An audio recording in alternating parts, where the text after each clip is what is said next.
this year we had 17 submissions, which was a great surprise, and we were very happy. We decided to accept 10 papers, and we would like also to thank to our program committee. We will have 4 sessions with 1 keynote. We will have 2 short breaks. It is quite tough, 6 hours, but hopefully we will make it happen. And yeah, the recording, Alfredo already mentioned that.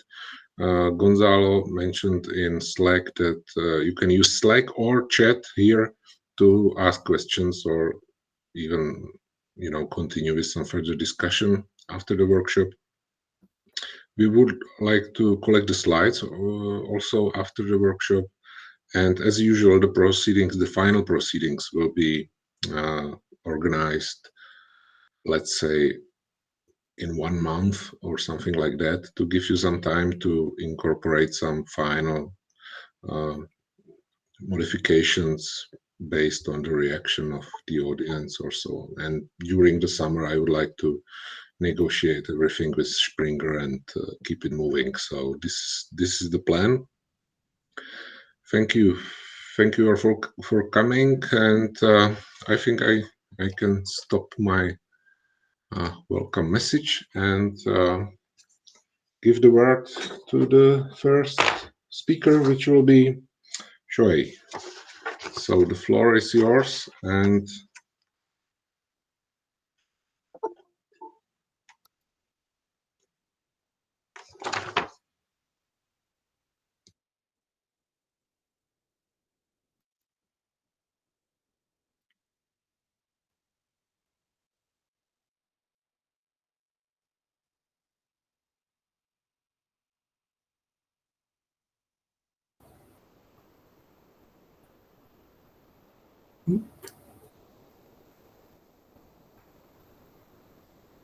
Minami-san, can you start screen?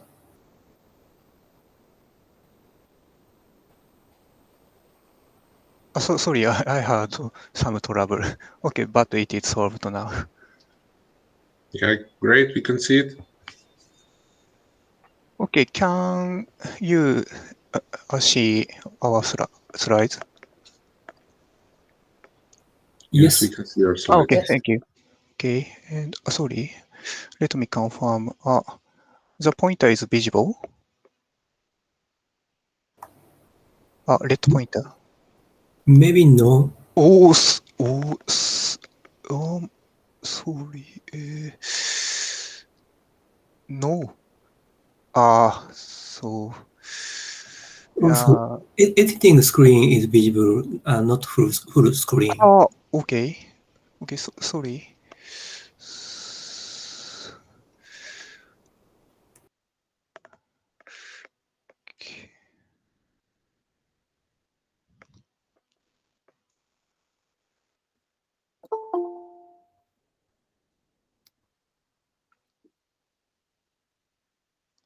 It is full screen now. And yes. Yes. Yeah, thank you. Okay. Sorry, some troubles. Thank you for introduction. I'm Shohei Minami, engineer at Fujitsu. So today, we would like to talk about overcommitting scheduling. Overcommitting scheduling is a new scheduling policy in supercomputer systems. Okay. This is the next slide. Okay. Yes. Oh, okay. Thank you. So there are 2 main type of jobs in supercomputer system recently, batch and interactive jobs. So batch jobs have been used for scientific simulations, and interactive jobs are used to develop the program and visualize the calculations results. So this is getting more and more common recently. So interactive job is used in real time. The system must accept these 2 jobs, but from system points, there are many differences between them. The first, their active time of compute resources are very different. Batch jobs are expected to run at a constant CPU utilization ratio. But interactive jobs have fluctuations of CPU utilization ratio. This is because the user repeats the behavior, think what to do next, and execute it. This thinking time corresponds to the suspended state of CPU. So, the average CPU utilization ratio is expected to be very small, so it is inefficient from a system administrator's point because they want the overall CPU utilization keep high.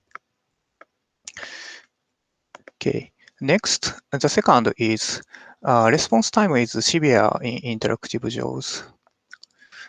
Batch jobs are expected not to run immediately.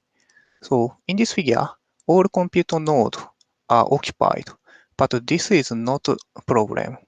We can execute it on later. On the other hand, interactive jobs are used in real time. So unless they are vacant right now, usability is very low. It is difficult to coexist in a single system. Some supercomputers have dedicated interactive node to solve this, but the node will show low utilization ratio. Okay, with this background, we will propose the overcommitting scheduling. In overcommitting scheduling, a single compute resource is allocated to multiple jobs. Our goal is to make effective use of resources. For detailed explanation, we consider the sequential two jobs, for example. The first is batch, the second is interactive. So during interactive jobs, the CPU utilization is low, and the interactive job must wait a predecessor job. This figure shows the situation where batch and interactive jobs coexist. We call it overcommitted state.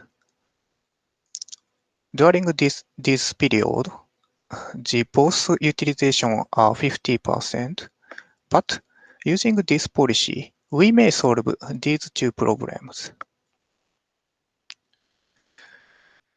Under overcommitted state, both jobs must show performance degradation. Performance degradation under overcommitted state, in fact, largely depends on the combination of applications. This is the nth order graph. The node is job, H is performance degradation of the combination. So this combination shows larger performance degradation, but this combination shows smaller performance degradation. In this way, the performance degradation depends on the combination. Okay. Our overcommitting scheduler can detect the well-matched combination and allocate it. So this combination is the least performance degradation. We define it well-matched combinations.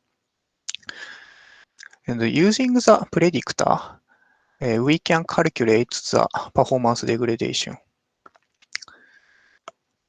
Our overcommitting scheduler can expand the capacity of running jobs due to overcommitting. Okay. With this background, we set the objective to 2 points. The one is to understand the impact on performance under overcommitted state on various combinations, and to predict the performance under overcommitted state using characteristics.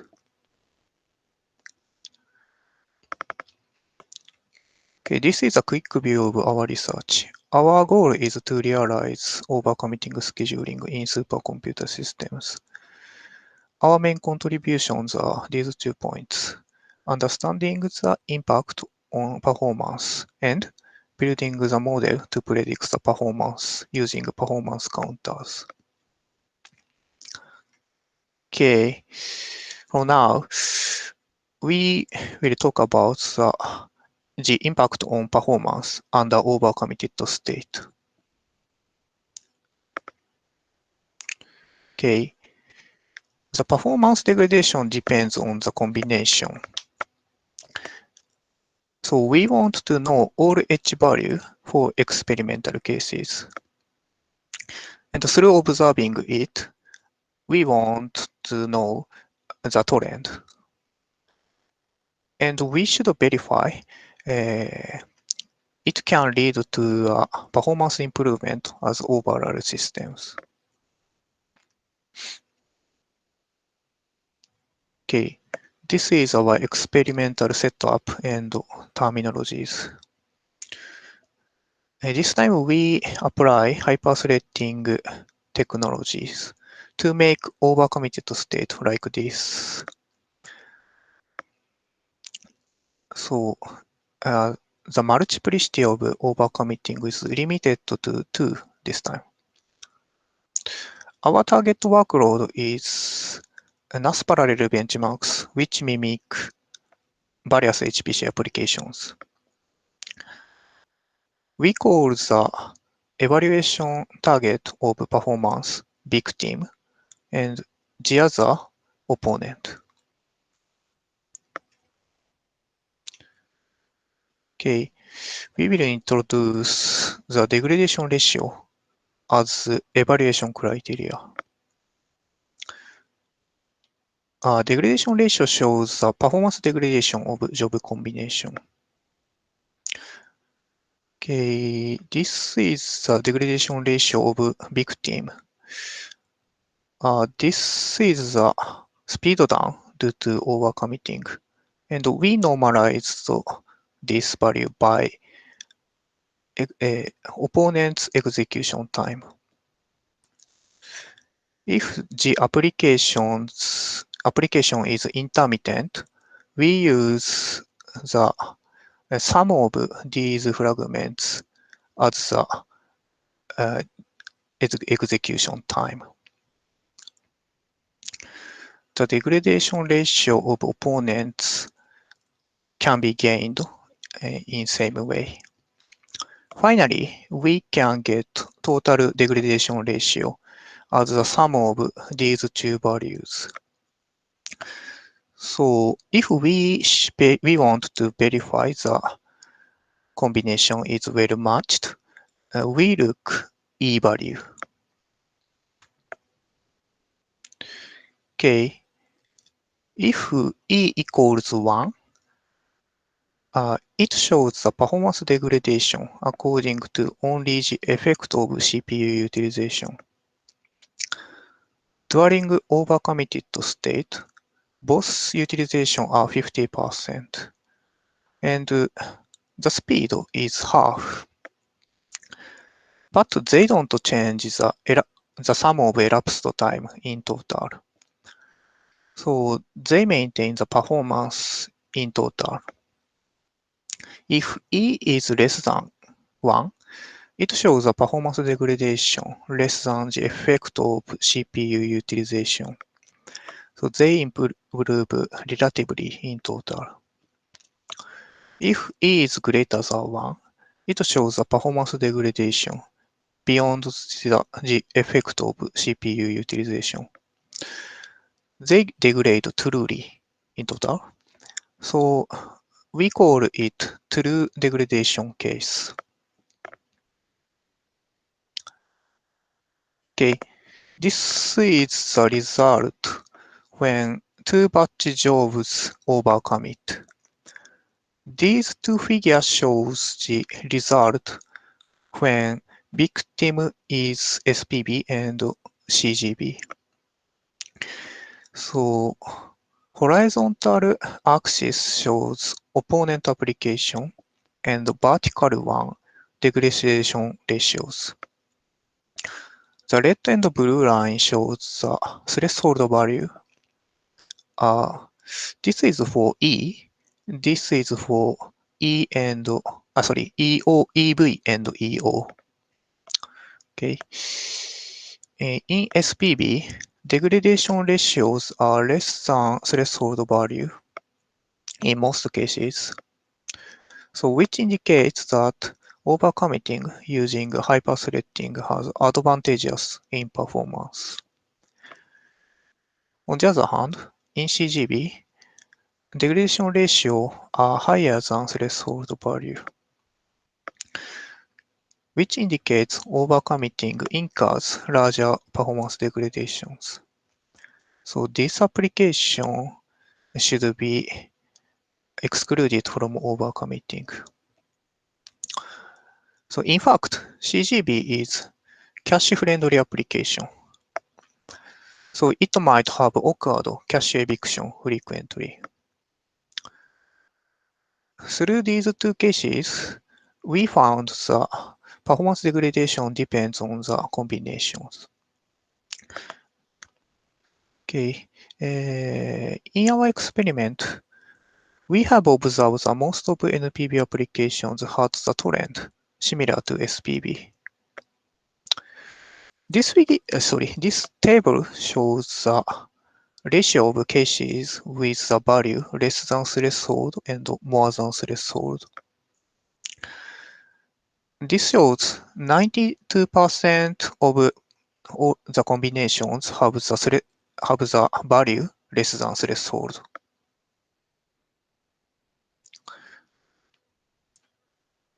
Okay, next, we would like to talk about the prediction of the performance. Okay, the performance degradation depends on the combination, but we can't know all E of the potential combinations in real system beforehand. So we want to predict to estimate E. And we want to build the model, a prediction model, using characteristic of the combinations. In this time, we use performance counters as the characteristic of the combinations.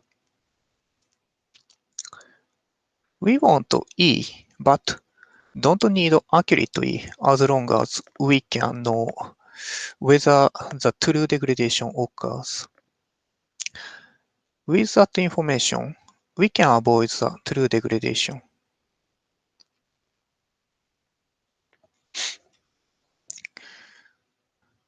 Okay.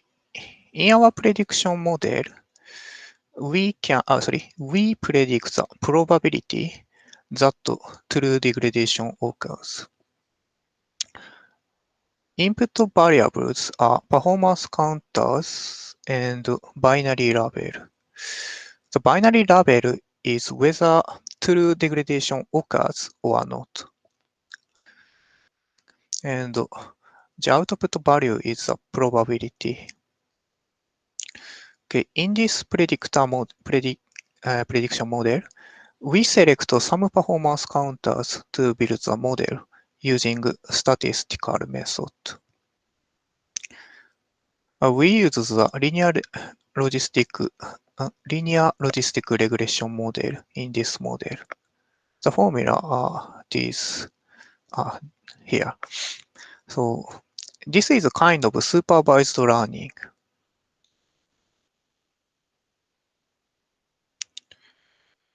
Okay, for more explanation, we use the concrete example. First, we get the true degradation ratio. This is measured in previous sections. Then, we transform it the value, a binary value. So this is less than threshold, and the binary value is 0 in this case. These variables are performance counters, and it means characteristic of the combinations. So these are measured in dedicated execution. Okay, using these variables, we can build the model, and using the model, we can estimate the probability that true degradation occurs. So in this example, this probability is less than 0.5. So we can judge this case will not occur true degradation. Okay, this is the actual model we built. This table shows performance counters selected and its coefficients. The counters selected are related to memory and branch. So it is intuitive to select memory-related counters because true degradation would occur due to cache eviction. But the selection of branch is not intuitive and cannot be explained as well at present. We conduct the three-fold cross-validation with two datasets. The model showed good accuracy on both datasets. So using the binary label, we could build an accurate model.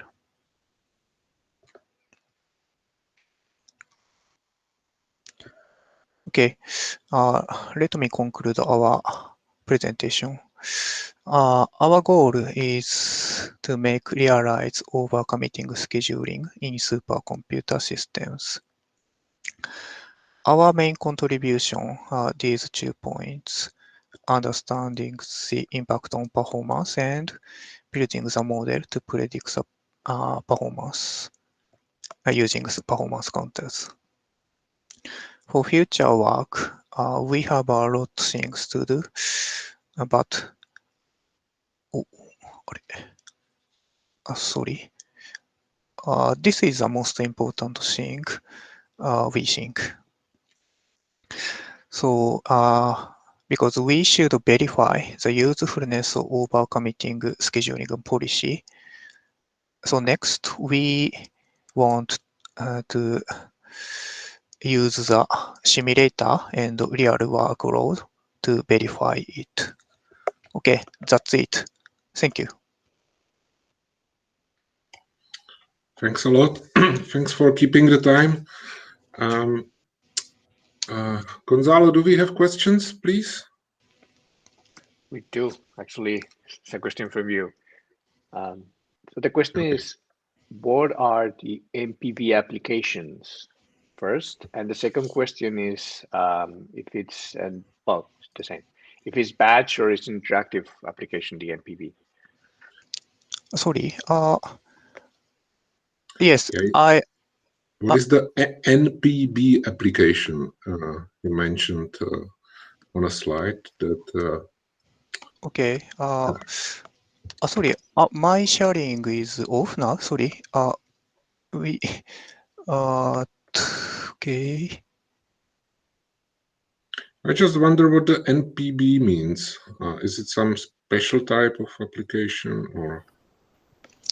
So it is the benchmark application in supercomputer field. So which mimics the various HPC applications. So it's and the second part of the question was whether it's the batch computing part or so it's the batch, right? So originally it's batch, but in our research we modified it into interactive behavior. Okay, so can you see the 31 page? Okay, so the right-hand code is originally one, and sorry, this part we add the original code. So the main loop of application is modified to sleep after certain loop. This loop, this loop means So what you mean is that you are using sleep to emulate the idle part during yes. Okay. Okay. Okay. Yes. Okay. Now I understand.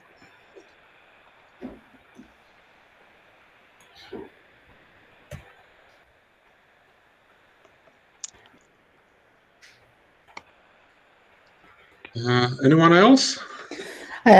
Yes, I have a question. These parallel benchmark, they are not really communication intensive. So based on your presentation, if I understood well, you only trying a single node. Is that correct? Yes, Yeah. this is so this benchmark is for parallel execution, but in this presentation we conduct experiment on one thread and two threads in single node. Single node.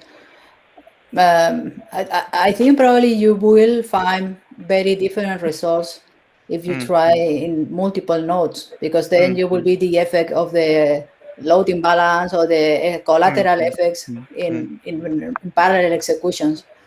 Okay. And just a comment.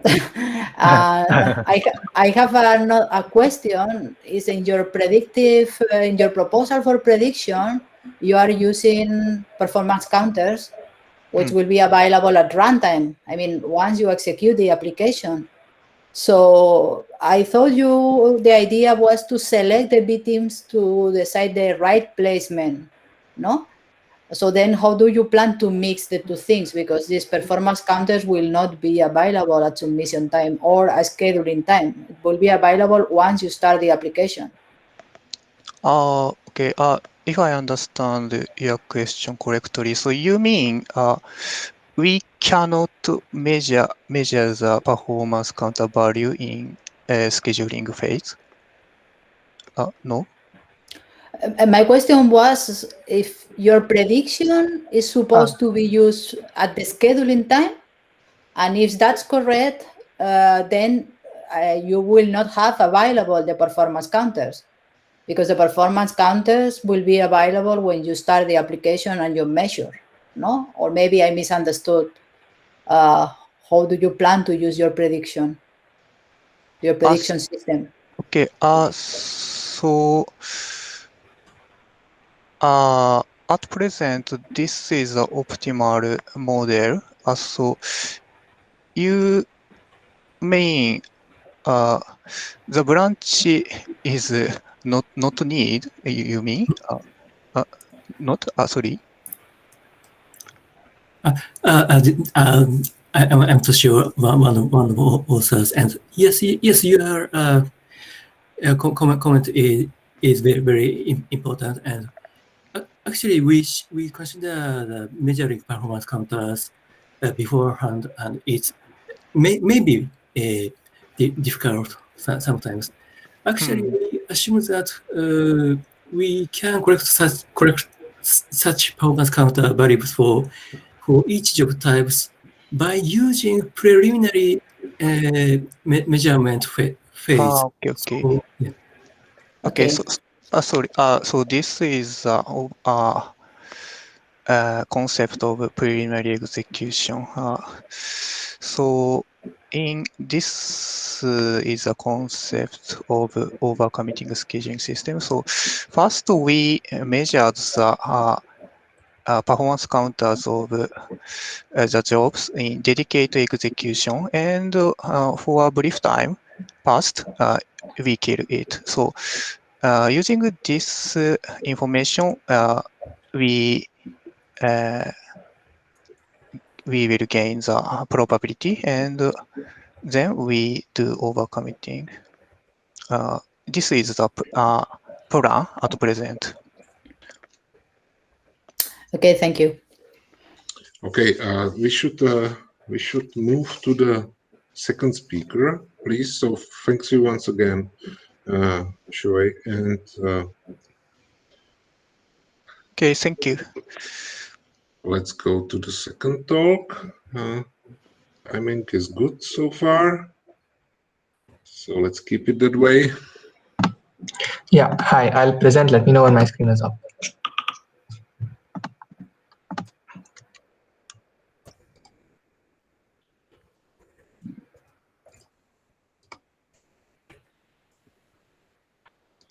Is it not visible? Yes. It is visible. Okay, cool. All right. So thanks everyone for coming to this session.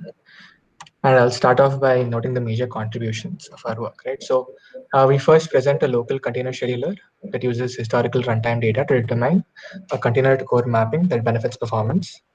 The second thing we show is an understanding of how the scheduler, which we call Trackpad, helps improve performance.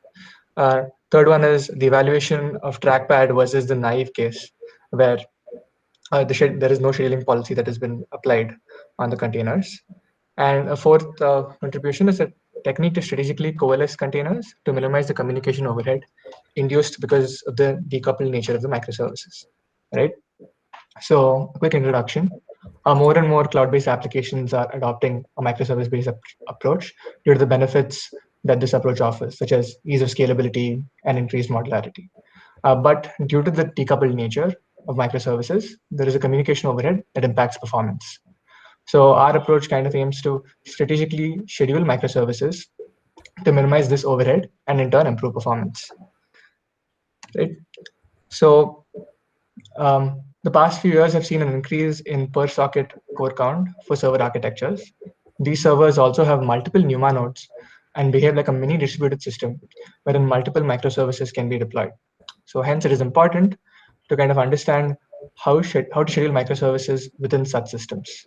So the diagram on the right represents the topology of the server that we've used, a single socket topology. Our server is dual socket.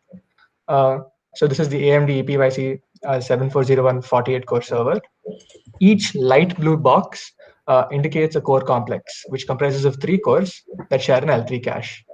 2 core complexes share a NUMA node of DRAM, and any memory accesses, for example, from core complex 0 or 1 to the NUMA node 0 will be less expensive than the memory accesses to the other NUMA domains.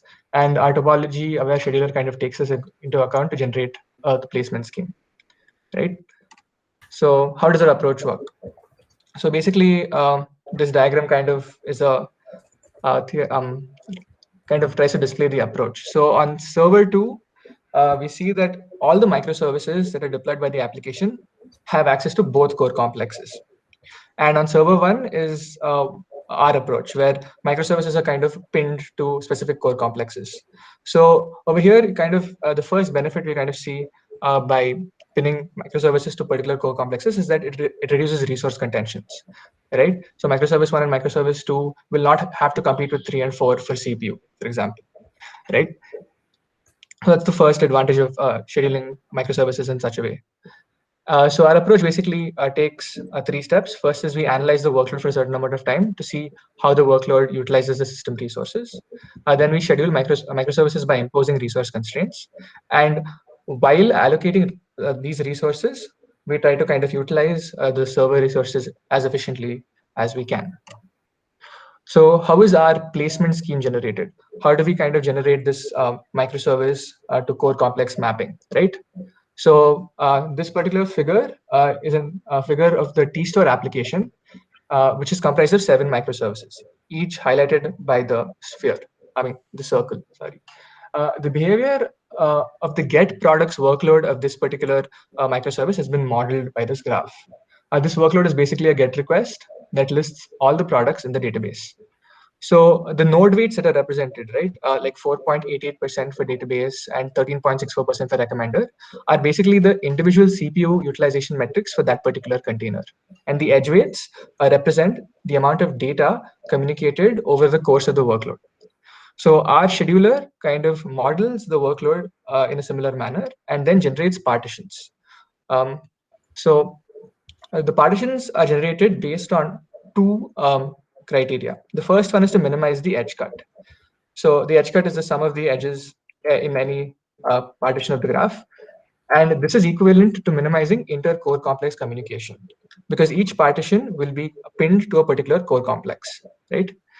And the second constraint that the algorithm kind of tries to induce is to balance the node weights in every partition. So here, if you see the first partition, right, which has a registry, database, and web UI, the node weights are balanced because web UI has a really high CPU utilization as compared to database and registry. So by balancing the node weights, we kind of try to minimize the CPU contentions. So our algorithm, in one short sentence, kind of reduces communication overheads and tries to increase the efficiency with which the resources are utilized by minimizing contentions. The second part of the study is involves coalescing containers. So this is a method which kind of takes two containers, checks if they're coalescible, compatible to be coalesced, and then merges them, right? So when we merge these two containers, the entire communication overhead that was induced by containerization is eliminated, right? So this merging is kind of done in a greedy fashion, wherein we pick the first two containers and coalesce them, which are considered to be ideal for coalescing. So to check if the containers are coalescible, we kind of check for two things. The first thing is containers used for storage backends are not used for coalescing, because if there is any error in the logic and the container needs to be restarted, then you're susceptible to data loss. The other constraint is that if there are dependency conflicts within the two containers, such as if they use different versions of GCC, for example, then they again should not be coalesced, because this will again encounter software errors. So now a quick summary of the applications and workloads that we've used to evaluate our two techniques. So these workloads are basically picked so that they're heterogeneous, as in they use multiple languages, and like they're as diverse as possible amongst their storage backends. So what we have done is we've kind of evaluated our whole scheduling process on these workloads as well as the coalescing. So moving on to the results. Right. So first thing is that we've measured application performance using three parameters: throughput, mean latency, and tail latency. Right. Tail latency for user-facing applications is becoming more and more important as we kind of are reaching scales in the cloud environment. Right. So our scheduler shows uplifts that range from 4% to 22%. This is in comparison with a naive approach, where every container has access to all the cores, as compared to when our scheduler performs the profiling and then does the pinning. And similarly, our latency improvements in terms of mean latency are between 28% to 81%. 95th percentile tail latency improves from around 22 to 76%, and 95th percentile latency improves from 30 to 90%. So this is the result with just coalescing. I mean, just scheduling. Sorry. So then we move on to using coalescing as an additional performance gain method. So what we've done is Trackpad has first scheduled the containers onto the specific cores, and we've obtained the performance metrics first. And then after that, we have first coalesced containers and applied Trackpad on it again. So the new scheduling scheme that's generated is what's represented in this graph. So, for example, if we look at the darker blues and greens, right? The dark blue tells you the amount of gain that we've got after applying the Trackpad algorithm on the coalesced containers. And the dark green segment tells for the home timeline workload, read home timeline workload, what is the gain in terms of throughput and latency just by coalescing. So the thing to note over here is that coalescing containers kind of gave us around a 10% decrease in the amount of data transmitted across the network. And for request rates that are like around 50,000 and 60,000, this actually amounts up to a lot of data that is saved across the network, and thus improves latency and throughput, right? So why does Trackpad work, right? So there are two factors over here we consider. First, you look at the left side graph. So left side graph is a latency comparison of three scenarios. The first case is where a NetPerf server and a NetPerf client were kept on the same core complex. The second case, which is the blue bar, represents the situation where NetPerf server and NetPerf client were kept on different core complexes with the same NUMA domain. And the yellow bar represents a case where network server and network client were kept on the same different NUMA nodes, right? So what we see over here is that there is an increasing trend of latencies, which is expected, right? So why was this happening? So our hypothesis is that co-locating containers that are communicating on the same CCX helps reduce communication because they use the L3 that is shared between within the core complex as a means of communication. And since L3 access latencies are much lesser than main memory access latencies, we kind of see a performance improvement.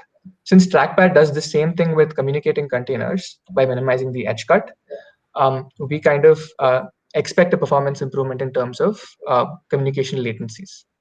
The right-hand side shows a decrease in context switches and CPU migrations as a result of pinning containers, as opposed to kind of having them float around the whole system, right? So we kind of see that there are huge improvements in terms of CPU migrations. Like we see a 32% drop for the compose force workload and a 35% drop for the compose review workload. And CPU migrations, especially on NUMA systems, tend to be very, very expensive if you kind of have them across NUMA nodes, or even across core complexes in this case, because the L3 is skipped, right? So because of these two factors, our particular scheduler kind of helps improve the performance of the overall microservice application. So now, what do these scheduling policies that Trackpad generate kind of depends on, right? So here there are three cases. Each box represents a certain setup of the application. So the first box represents a setup where the request packet size for the workload was 2 KB, and there was a small database that was used. The second case is where the request packet size was 256 bytes, and a small database was used. And the third case is when the packet size was 256 bytes, and a large database was used. So first, we'll compare boxes 1 and 2. So clearly, there's a change in the scheduling policy over here. So why is this happening, right? So when we kind of alter the request packet sizes, the way the containers utilize the resources are susceptible to change. So if a container basically operates on the data in the request, as the amount of data increases, that container tends to utilize the CPU more. And because that tends to utilize the CPU more, we kind of have a change in the policy that's generated. Now this the next two, as in box 2 and 3, if we compare, the difference is a large database and the small database. So here also the policies are different.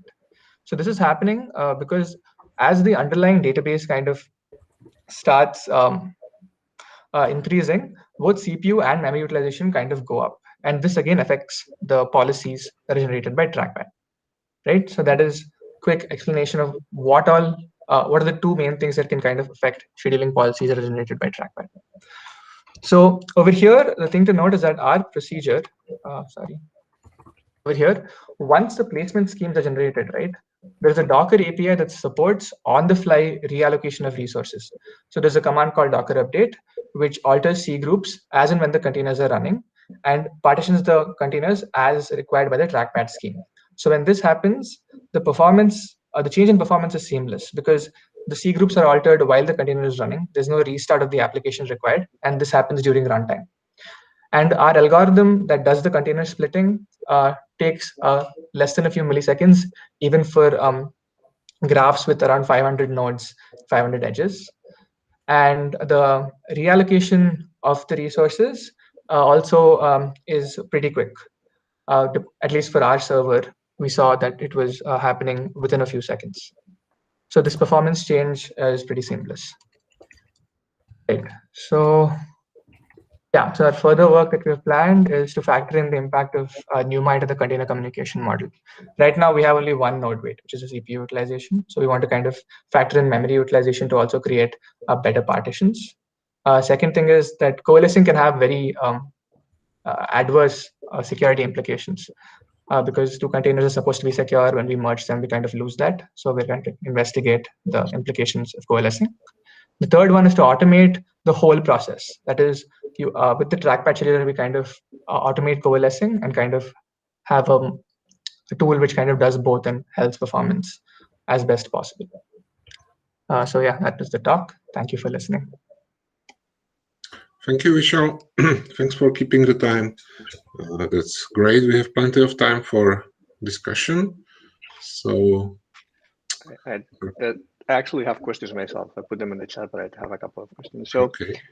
it's just curiosity or some clarification. So what mechanism you're exactly using to constrain resources of the containers? Are you using C groups based on using limited time based on CFS? Are you mentioned core pinning? What exactly you're using to we're using determine the resources? Core pinning in this case. So there's an option called CPU set that Docker provides. Okay. So that's what we're using. So you're giving the whole CPU to avoid interference. The whole set of 6 logical CPUs, right? To avoid interference. I had a second question. So you mentioned that during coalescing, you have the issue that if you have containers that have conflicting binary libraries, you had a problem there, right? I mean, if you're using CPU sets, I assume you're using just maybe Docker and maybe or Kubernetes, but you use something a bit more different. Nothing stops you from having 2 containers running under the same C group branch, right? You could always build a tree. You have a C group with a CPU set, and then you have underneath you have two containers, right? So it's not so much a method limit, but just like whatever software you're using to enforce the scheduling, right? Yes, that's fair. Yeah. Okay, that's good. Okay, very interesting. And just a final question: did you, when you were doing this study, did you do a long-term experiment? I'm sorry if I missed that part. Looking for random cases in which you may have 2 services that happen to get really hot, that they were coalesced, and then you violate an SLO because they, if you had many outliers, if you detected any outliers on latency, that's what because sometimes probabilistically could happen. Yeah, we that was there in the plan, but we didn't get around to it. But we're gonna kind of do it sometime soon as part of the extended research. Okay, thank you. Thanks. Another question?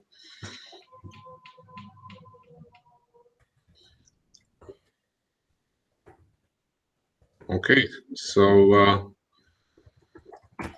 we are slightly ahead of our schedule, but the next speaker is the one and only Dror. will deliver a keynote on how to use workload data in performance simulations in a correct way, and I'm pretty sure it's going to be very interesting. Dror is a professor at the Hebrew University in Jerusalem, and he's the founding co-father of JSSPP workshop series. So it's a great pleasure to have him here.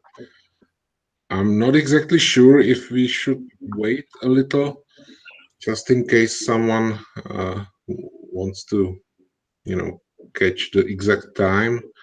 What are your suggestions about the timing? I think we should wait because this talk seems to be really interesting, and maybe someone will join exactly at the time. Yeah, I was going to say the same. It seems like the sort of thing people might actually come on the hour for. So why don't we take 10 minutes to get coffee and walk around? Yeah, I agree. Okay, so Dror, see you in 9 minutes. Okay. Thank you. Well,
she do that? Okay.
Hope everybody's getting their cup of coffee or your favorite beverage.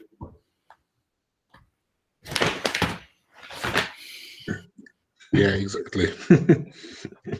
And a little snack. Yeah, there is one thing interesting in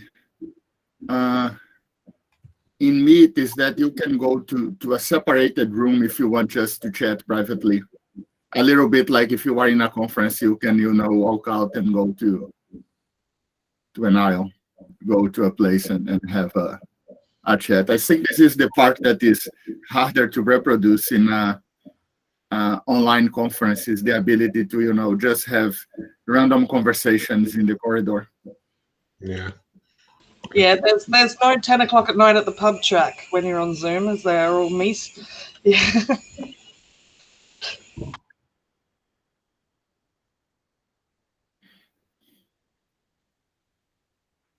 With vaccination going on, I hope that next year we can do a hybrid version with part of it physically. Next year is in France, right? Oh, is it? Yeah. Oh, IPDPS is in France? Yeah. Nice. Mhm. Yes. Where, Well, we're hoping. where in France? Leon? Oh, nice. It should happen in March, so we can actually go skiing in the Alps or something. Instead of May.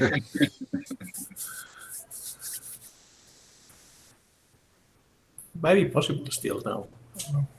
I haven't never been to the Alps.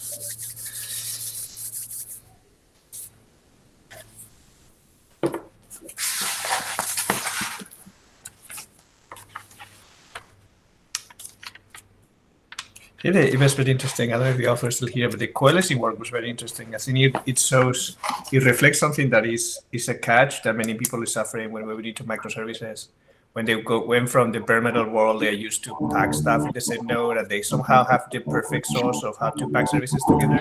And suddenly they have to put them in containers, and they realize they need 30% more resources to run the same stuff because there is no way to do like container definition. And the coalescing approach is having a methodology to determine how to coalesce microservices can be very interesting.